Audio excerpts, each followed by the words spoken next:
Hey everyone! Today I'll show you how to create a clean glass effect in Canva. It's super easy and the result looks so sleek. First, let's add a background photo. Go to Elements and search for a background you like, or upload your own image.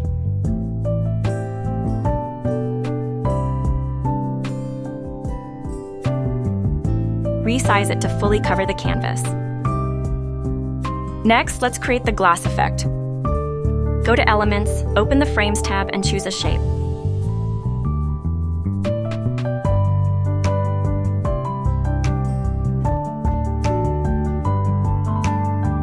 Drag your background image into the frame.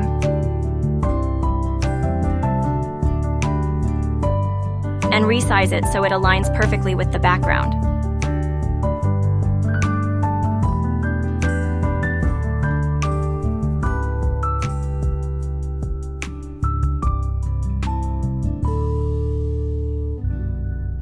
Now go to Edit. Effects, choose Blur. Select whole image and adjust the intensity. I'll set mine to 95, but you can fine-tune it as needed.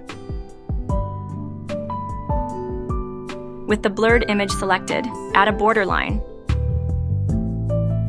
Set it to 2. And change the color. You can choose either a solid color or a gradient. And that's it. Your glass effect is ready. Please don't forget to hit that like button and subscribe for more Canva tips and creative ideas. Thanks for watching, and I'll see you in the next one.